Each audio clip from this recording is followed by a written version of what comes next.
What's going on, YouTube? It's Mike from the Hardcover Comic here today. I've got a very special thing to show y'all. For those of you that keep up with our live streams, Matt and I have been talking about this 4-volume Batman No Man's Land custom bind that I had done with a nice connecting spine. So I'm here to show it off a little bit. Of course, like I mentioned, this is a 4-volume Batman No Man's Land custom bind that includes the Cataclysm stuff, Road to No Man's Land, and then No Man's Land itself. So I did design the dust jackets, and of course with a 4-volume set, I wanted to get a connecting spine. So I added the little, I don't even know what to call those, emergency tape sort of design at the top that the trade paperbacks had, because I really dug it and I think it really suits the book itself. But I grabbed an image, I forget what cover this is from, but it's basically got the whole Bat family here. I'm just going to give it a little squeeze so that the connection can be seen. This was a lot of fun to put together. At the bottom, I did note, which book it is of the series, so you make sure you're reading your Road to No Man's Land first, and then No Man's Land itself. A lot of fun to design. I was, of course, a little wary about it. It's my first 4-volume connecting spine to do, but I think it turned out quite nicely. I really dig it myself, let's dive into the volumes themselves and take a look, talk a little bit about the storyline. What's going on, guys? So, all right, we're going to take a look at the first book here. For those of you that don't know, Batman No Man's Land basically started off with this storyline called Cataclysm. So that's what the first volume's all about here. For the cover, I just took the trade paperback cover because it's so great. You get the title at the top, everything is fantastic. Take a look at the inner flap here. Got a cool Nightwing trying to punch through glass. The spine, of course, is part of the connecting spine. On the back, you got the Bat Cave. I really dug this picture because it shows a little text in it too, sort of showing the lack of response and the sort of surprise of the whole thing. And in here, we got Azrael to sort of pair up with the Nightwing on the front flap. So let's take the dust jacket off. Underneath, of course, it's a typical buckram bind from Lehman Bookbinding, as I have with all my other books. And we'll quickly flip through it as I talk about Cataclysm. So Cataclysm, like I mentioned, there's an earthquake that basically rocks all of Gotham. Forget what the magnitude of the earthquake was, but it was pretty substantial. Of course, the Batcave gets destroyed, and Batman and Alfred have to find their way out. And of course, it's a crossover event, so you get a lot of the other titles. Characters come into Gotham trying to see what's going on. You got Nightwing come in. Of course, this is where I got that glass inner flap artwork. You have Azrael coming in with Bane. I guess they had arrested him, and Bane makes an escape. You've got Catwoman in here as well.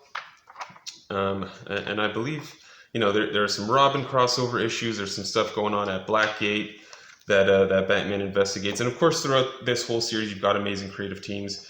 I believe I do have a table of contents, so we can take a look at that here real quick.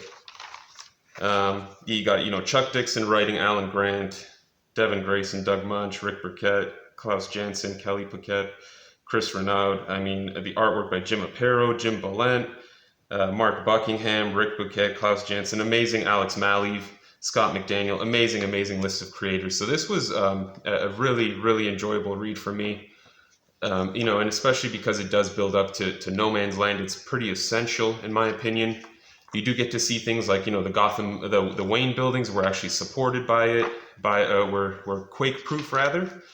So you see the implications of that on Gotham City. You do, of course, have people coming together. In this storyline, the GCPD building is still intact, but, of course, with an earthquake, it's difficult for the Gotham police to navigate the city now. Like I mentioned, you do get to see Robin in here. You do get to see what's really cool about this is Gotham coming together, as most people do, when there's a severe problem. You see some Huntress action in there as well. Spoiler, pretty much the entire Bat family, right? It's a blast. It's a really fun time, and Like I said, it's pretty critical to No Man's Land. So that's where it starts off. And then, of course, it jumps into Road to No Man's Land.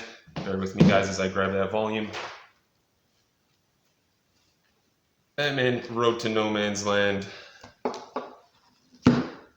That's the cover there. Amazing artwork by Brian Stelfreeze. I really, really love that. It's a 2-page spread in the book.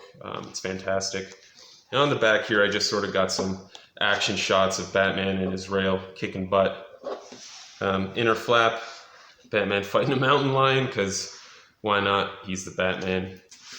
And then on the inner flap, I forget what this dude's name is, but he does play a pretty big part in the storyline. He's one of the villains.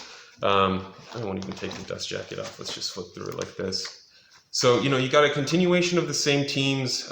You've got titles like Shadow of the Bat collected here, Batman, Detective Comics, Robin, some other tie-in titles. And yeah, it's again a continuation of Cataclysm. I believe this is the volume where we start seeing Cassandra Cain as Batgirl, which is really cool. Of course, at this time, Barbara Gordon is Oracle at the GCPD. And we start seeing the town the city sort of start coming together, right? In Cataclysm, I forgot to mention, there's a gentleman named the Quake Master who is, taking credit for the earthquake, and we find out what's really going on behind those scenes. And then, throughout this storyline, we see some new villains come in, try to take advantage of the situation in Gotham City. Pretty much the same creative teams throughout. Got some Mark Buckingham artwork here. The same characters returning. The Bat family's heavily involved in this, of course. Batman's a little worried that now that Wayne Manor has collapsed in on itself, people might find out that there was a Bat cave underneath there the whole time, and they might find some evidence of him being Batman. So a lot of stuff's going on here, and I'm sure I'm missing a whole bunch of it. But like I said, what's really great is to see the interaction between the Bat family and each other, as well as Gotham City, and then seeing Gotham City sort of come together again to take on this threat, right? And sort of start rebuilding the city. We do also get to see anarchy in this volume. Jean-Paul Valley starts taking some action. We got some Kyle Rayner, Green Lantern action in here as well. So it's overall it's really fun. A lot of moving pieces, and of course, reading it all in one go like this is the way to go, in my opinion. You get, you keep flowing with the story. You get to see all the pieces connect. Really fantastic stuff. The artwork will vary depending what you like. You get a storyline here with what's going on in Arkham Asylum with all these escapes going on. Of course, like I mentioned in the previous volume, you see some more of the implications of Blackgate Prison getting broken out of, people breaking out of Blackgate Prison. So really fun stuff. Really tragic stuff in here as well. But that's Road to No Man's Land.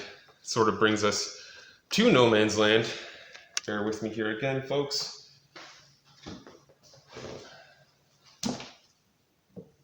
Oh, just smacked my mic there for a second. So 2 volumes of No Man's Land, right? Real big storyline. Again, that spanned a whole mess of titles, right? And I've got it in 2 volumes here because that's the way it would fit. For those of you that don't know the actual, I used trade paperbacks for this, and there were 4 trade paperbacks in total. I believe they're still relatively easy to find. But this book in particular, No Man's Land Volume 1, I'm just going to take the dust jacket off here to make it easier for myself. So as you can see here, I did something a little different. I did a wraparound, but also keeping that connecting spine intact, and then I got a little Batman raging up here, looking over his city. And then on the inside, got a little Jim Gordon, a little Batman action on the flaps, nothing too crazy. Yeah, let's look at Volume 2 while we've got it. I don't think I'm going to flip through both volumes, guys, because I don't want this video to run too long. And, this is a great storyline that I think most people, you guys should definitely check out. If you're a fan of Nightfall or anything Batman, really, this is a huge storyline in the Batman mythos. On the back here, got a really cool page of, Alex Malley artwork. On the inside flaps, got a little Superman action as he decides to step in, and Batman tells him to take a hike. And then a really nice panel here I liked with Bane. I broke you once and I can break you again. I am here to be king. Really fun stuff. Like I said, there are a lot of villains that come together here. And reading Cataclysm and reading Road to No Man's Land will answer a lot of questions you may have as to, why they're there if you've never read those prequel storylines before. But let's take a real quick look here at No Man's Land Volume 1. Give you guys a look at the spine there. It's a pretty thick bind. One of the thicker ones that I've got. Yeah, really like it. Feels very solid. It's very heavy. And again, you got, the similar creative teams, similar creative titles all crossing over here. Batman, Detective Comics, and all that. But, you get to see sort of what happens in No Man's Land is you get factions that develop, right? So you've got Penguin's got his own territory where he's pretty much staying in his casino. The GCPD have marked their own territory. I believe the Joker has his own territory as well. Poison Ivy does. And Ventriloquist does as well. Two-Face. And you sort of see, again, that the GCPD they have to do things differently now, right? There's, it's a no man's land. The laws that used to apply don't so much anymore. You do see, I don't know what to call it. You see sort of the ranks of the GCPD start arguing over what the right thing to do is and what the wrong thing to do is. You get to see Cassandra Cain take the role of Batgirl as she sort of, introduces herself to the... Well, I apologize. I believe this was still... I won't give away who it is under the Batgirl mask. Jean-Paul Valley steps in as Azrael and keeps doing his thing. He basically... I'll give a little spoiler. It's a pretty old storyline. He loses his initial costume, and then Batman creates him a new one, and there's sort of a matter of him finding his way again and being able to become Azrael in order to obviously help Gotham City and the people of it. We see Dr. Tompkins open up, a little clinic within the city, and you see villains come to the clinic, you see opposing factions come to the clinic and the implications of that as well. I think there were a lot of really great ideas explored in this series as to what would happen, beyond just fighting villains, right? How people would interact with each other, what they would do with each other in a situation like this. Again, how villains and heroes can put their differences aside in order to, for the greater good. It's really great stuff. You get a variety of artwork here, some of it better than others, obviously, as things go. But overall, it's a lot of fun. The entire storyline's a great time, in my opinion. I really enjoyed it. It's long. It's really, really long. But I don't mind it as long as it's all good. And I mean, for the most part, Batman No Man's Land is like...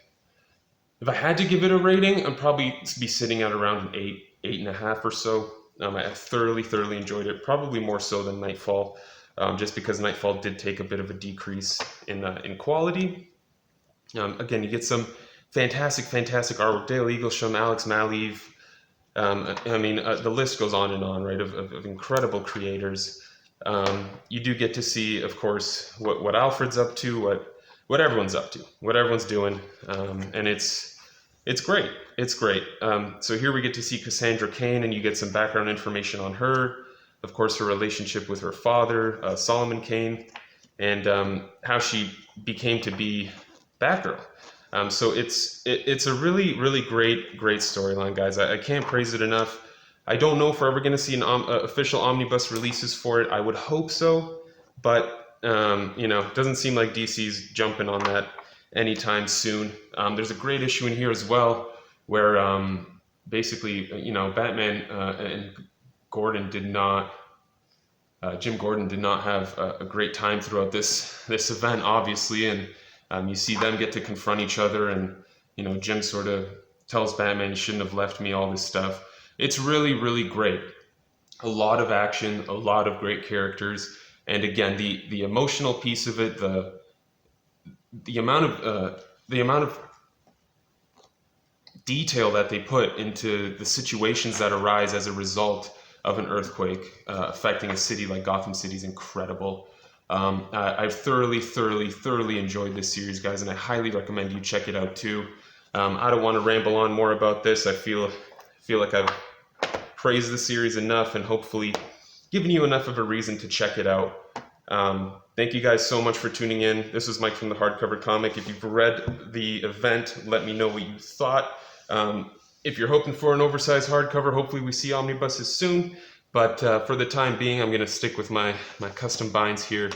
just going to leave that cover there for the remainder of the video. Thank you guys so much for tuning in. Leave your comments below, like, subscribe, all that fun stuff. Be sure to look out for our live streams. I'm not sure when the next one will be, but hopefully soon. This was Mike from the Hardcover Comic. Thank you all very much. Until next time, as always, you stay classy, Internet.